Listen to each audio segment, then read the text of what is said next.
Timeless tales of India में आपका स्वागत है। आज हम एक ऐसे महान व्यक्तित्व के बारे में बात करेंगे जिन्होंने भारतीय संगीत और तबले को पूरी दुनिया में पहचान दिलाई। उस्ताद जाकिर हुसैन, जिनका नाम सुनते ही तबले की गूंज और भारतीय शास्त्रीय संगीत की धुनें याद आ जाती हैं। उनका योगदान न सिर्फ भारतीय संगीत में बल्कि पूरी दुनिया में संगीत की समझ और सराहना को नई दिशा देने वाला रहा।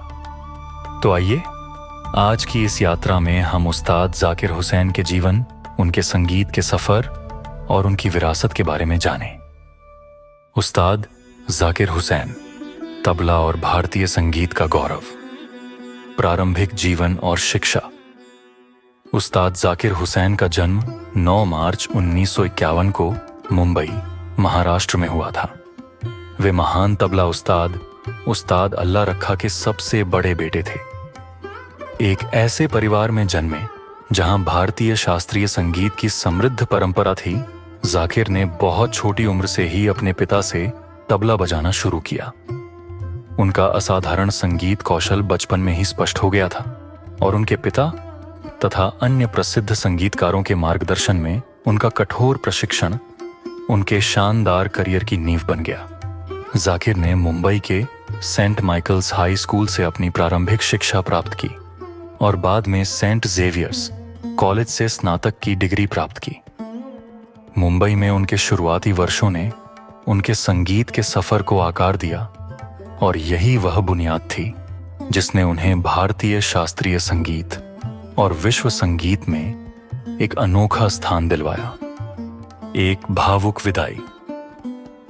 उस्ताद जाकिर हुसैन का निधन 15 दिसंबर 2024 को सैन फ्रांसिस्को, कैलिफोर्निया में हुआ।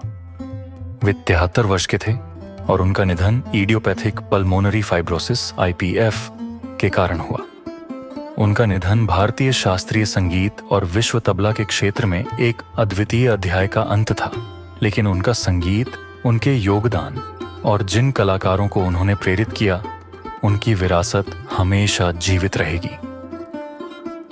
संगीत करियर और उपलब्धियां। उस्ताद जाकिर हुसैन का संगीत करियर 50 वर्षों से अधिक चला और उन्हें दुनिया भर में सबसे महान तबला वादकों में से एक के रूप में पहचान मिली। उनका अंतर्राष्ट्रीय प्रसिद्धि का सफर भारतीय शास्त्रीय संगीत की सीमाओं को पार करने वाले उनके पहले सहयोगों से शुरू हुआ। उनका एक प्रमुख प्रारंभिक सहयोग 1973 में जॉर्ज हैरिसन के album living in the material world में था। उन्होंने जॉन हैंडी के 1973 के एल्बम हार्ड वर्क पर भी अपनी प्रस्तुतियां दी और बाद में 1979 में वैन मॉरिसन के एल्बम इनटू द म्यूजिक तथा 1983 में अर्थ, विंड एंड फायर के एल्बम पावर लाइट में भी योगदान दिया। 1990 के दशक में ग्रेटफुल डेड के मिकी हार्ट के साथ उनका सहयोग विश्व संगीत में मील का पत्थर साबित हुआ। उनके द्वारा मिलकर तैयार किया गया प्लैनेट ड्रम 1991 एक क्रांतिकारी एल्बम था जिसमें दुनिया भर के ढेर सारे ड्रमर थे और इसने 1992 में सर्वश्रेष्ठ विश्व संगीत एल्बम के लिए पहला ग्रैमी अवार्ड जीता। इस एल्बम की सफलता ने जाकिर हुसैन को भारतीय संगीत के एक अंतर्राष्ट्रीय प्रतिनिधि के रूप में स्थापित किया। इसके बाद उन्होंने मिकी हार्ट के साथ ग्लोबल ड्रम प्रोजेक्ट में भी काम किया, जो 2009 में ग्रैमी अवार्ड जीतने में सफल रहा। अपने करियर के दौरान जाकिर ने दुनिया भर में प्रसिद्ध स्थानों पर प्रदर्शन किया और अपनी अद्वितीय कला से भारतीय शास्त्रीय संगीत को अन्य संगीत शैलियों जैसे जैज, रॉक और वर्ल्ड म्यूजिक से जोड़ने में सफलता प्राप्त की। एक संगीतकार के रूप में उन्होंने कई प्रमुख परियोजनाओं में काम किया, जिनमें मलयालम फिल्म वानाप्रास्थम का साउंड ट्रैक भी शामिल है, जिसे कांस फिल्म फेस्टिवल में प्रदर्शित किया गया था। उन्होंने कई अन्य फिल्मों जैसे इन कस्टडी और द मिस्टिक मसर, इस्माइल मर्चेंट द्वारा निर्देशित के लिए संगीत रचनाएं की और उनकी तबला प्रस्तुतियां film apocalypse now, Francis Ford Coppola और लिटिल बुधा, बर्नार्डो बर्टोलुची के साउंड ट्रैक में भी थीं। प्रमुख परियोजनाएं और सहयोग। Zakir Hussain world music super group Tabla Beat Science के संस्थापक सदस्य थे, जिसमें बिल लेसवेल जैसे प्रभावशाली कलाकार शामिल थे। इसके अतिरिक्त वह रिमेंबर शक्ति बैंड में भी थे, जिसमें जॉन मैकलॉगलिन भी थे, और यह बैंड भारतीय शास्त्रीय संगीत और जैज फ्यूजन के बीच एक अभूतपूर्व समागम बन गया। इसके अलावा उन्होंने कई अन्य सहयोगात्मक परियोजनाओं में काम किया जो संगीत की सीमाओं को चुनौती देती थीं, जैसे मेकिंग म्यूजिक जन गरबारिक के साथ, the melody of rhythm Bela Fleck के साथ, और गुड होप डेव होलैंड और क्रिस पॉटर के साथ।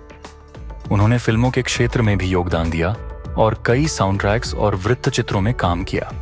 उन्होंने 1983 में मर्चेंट आइवरी की फिल्म हीट एंड डस्ट में इंदर लाल का किरदार निभाया, और जाकिर एंड हिज फ्रेंड्स तथा the speaking hand, Zakir Hussain and the art of the Indian drum जैसे वृत्तचित्रों में भी भाग लिया। जाकिर हुसैन ने भारतीय संगीत और तबला की गहरी समझ को अंतर्राष्ट्रीय स्तर पर प्रचारित करने में महत्वपूर्ण भूमिका निभाई। पुरस्कार और सम्मान। उस्ताद जाकिर हुसैन को उनके संगीत योगदान के लिए कई पुरस्कार और सम्मान मिले। 1988 में पद्मश्री, 2002 में पद्म भूषण और 2023 में पद्म विभूषण जैसे भारत के सर्वोच्च नागरिक पुरस्कार प्राप्त हुए। 1990 में उन्हें संगीत नाटक अकादमी पुरस्कार मिला, और वह इस सम्मान को प्राप्त करने वाले सबसे युवा संगीतकारों में से एक थे। उन्हें 2018 में संगीत नाटक अकादमी फेलोशिप भी प्राप्त हुई। 1990 में हुसैन को नेशनल हेरिटेज फेलोशिप प्राप्त हुई, जो अमेरिका में पारंपरिक कलाकारों और संगीतकारों को दिया जाने वाला सर्वोच्च पुरस्कार है। उनके मिकी हार्ट के साथ किए गए सहयोग प्लैनेट ड्रम ने 1992 में सर्वश्रेष्ठ विश्व संगीत एल्बम के लिए पहला ग्रैमी अवार्ड जीता, जबकि ग्लोबल ड्रम प्रोजेक्ट ने 2009 में ग्रैमी अवार्ड जीता। इसके अलावा 2024 में उन्होंने पाश्तो, एज वी स्पीक और दिस मोमेंट पर अपने काम के लिए 3 ग्रैमी अवार्ड्स भी जीते। जाकिर हुसैन को प्रिंसटन विश्वविद्यालय से ओल्ड डोमिनियन फेलो नामित किया गया था, और वह स्टैनफोर्ड विश्वविद्यालय में एक विजिटिंग प्रोफेसर भी रहे। 2022 में उन्हें क्योटो पुरस्कार प्राप्त हुआ, जो जापान का सर्वोच्च निजी पुरस्कार है। अन्य प्रमुख सम्मान में कालिदास सम्मान 2006 और मुंबई विश्वविद्यालय से डॉक्टर ऑफ लॉ LLD की डिग्री 2022 शामिल है। व्यक्तिगत जीवन।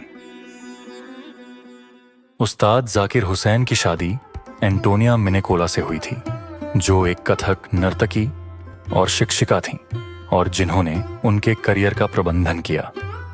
उनके 2 बेटियां थीं, अनीसा कुरैशी जो एक फिल्म निर्माता हैं, और इजाबेला कुरैशी जो मैनहट्टन में नृत्य की पढ़ाई करती हैं। जाकिर के परिवार ने उनके जीवन में व्यक्तिगत और पेशेवर दोनों ही दृष्टिकोणों से महत्वपूर्ण भूमिका निभाई। उनके 2 भाई तौफीक कुरैशी और फजल कुरैशी दोनों ही तबला वादक हैं, जो कुरैशी परिवार की संगीत विरासत को आगे बढ़ा रहे हैं। दर्शन और शिक्षण। उस्ताद जाकिर हुसैन संगीत की शुद्धता के प्रति गहरे प्रतिबद्ध थे। उनका मानना था कि संगीत सामाजिक कार्यक्रमों का हिस्सा नहीं, बल्कि उसका मुख्य उद्देश्य होना चाहिए।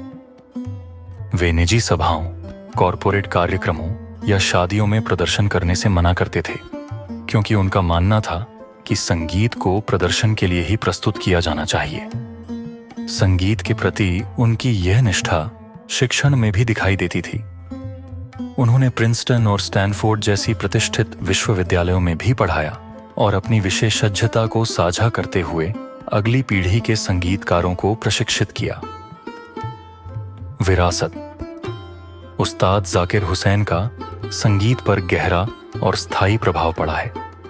उन्होंने भारतीय शास्त्रीय संगीत को वैश्विक मंच पर पहचान दिलाई और तबले को नई ऊंचाइयों पर पहुंचाया। उनकी कला केवल उनके तबला वादन तक सीमित नहीं थी, बल्कि उनकी क्षमता ने दुनिया भर के संगीतकारों और श्रोताओं को जोड़ने का काम किया। विश्व संगीत, जैज और अन्य शैलियों में उनका योगदान उन्हें एक अनोखा कलाकार बनाता है। उनके शास्त्रीय कार्यों से लेकर शक्ति, प्लैनेट ड्रम और ताबला बीट साइंस जैसे प्रोजेक्ट्स तक उनकी रचनाएं आने वाली पीढ़ियों के लिए प्रेरणा बनी रहेंगी। उनका संगीत के प्रति समर्पण और इसका संरक्षण हमेशा एक मार्गदर्शक की तरह चमकता रहेगा। 1996 में तमिल गीत टेलीफोन मैनीपोल में उन्हें सम्मानित किया गया था। गीत में कहा गया जाकिर हुसैन ताबेला इवलताना, जो उनके संगीत में योगदान के प्रति श्रद्धांजलि थी। अपनी कला, शिक्षण और सहयोगों के जरिए उस्ताद जाकिर हुसैन ने संगीत की दुनिया में एक अमिट छाप छोड़ी है। टाइमलेस टेल्स ऑफ इंडिया में आपका स्वागत है। उस्ताद जाकिर हुसैन के जीवन और संगीत की अनोखी यात्रा को हमारे साथ साझा करने के लिए धन्यवाद। अगर आपको यह वीडियो पसंद आया हो तो कृपया हमारे चैनल को सब्सक्राइब करें और बेल आइकन दबाएं ताकि आपको हमारे नए वीडियो की नोटिफिकेशन मिल सके। हमारे साथ जुड़े रहने के लिए धन्यवाद।